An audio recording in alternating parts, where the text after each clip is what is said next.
Good morning, California. Kevin Oliver here, your real estate broker.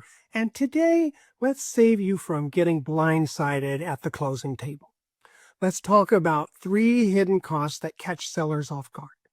First, pre-listing expenses.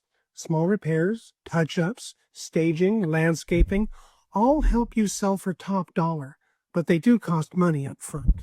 Second, buyer credits or repairs after inspection. Smart sellers budget for possible negotiations, so you're ready if the buyer asks for a roof repair or a termite treatment.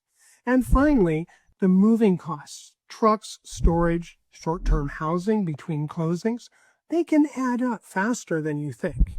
When I work with sellers, we run a detailed nut sheet so you know exactly what you'll walk away with.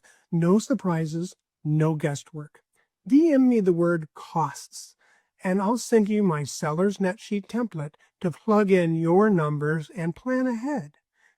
Planning for every cost means no surprises at the closing table and more money in your pocket. That's your smart seller tip from Good Morning California, and we'll see you on the next one.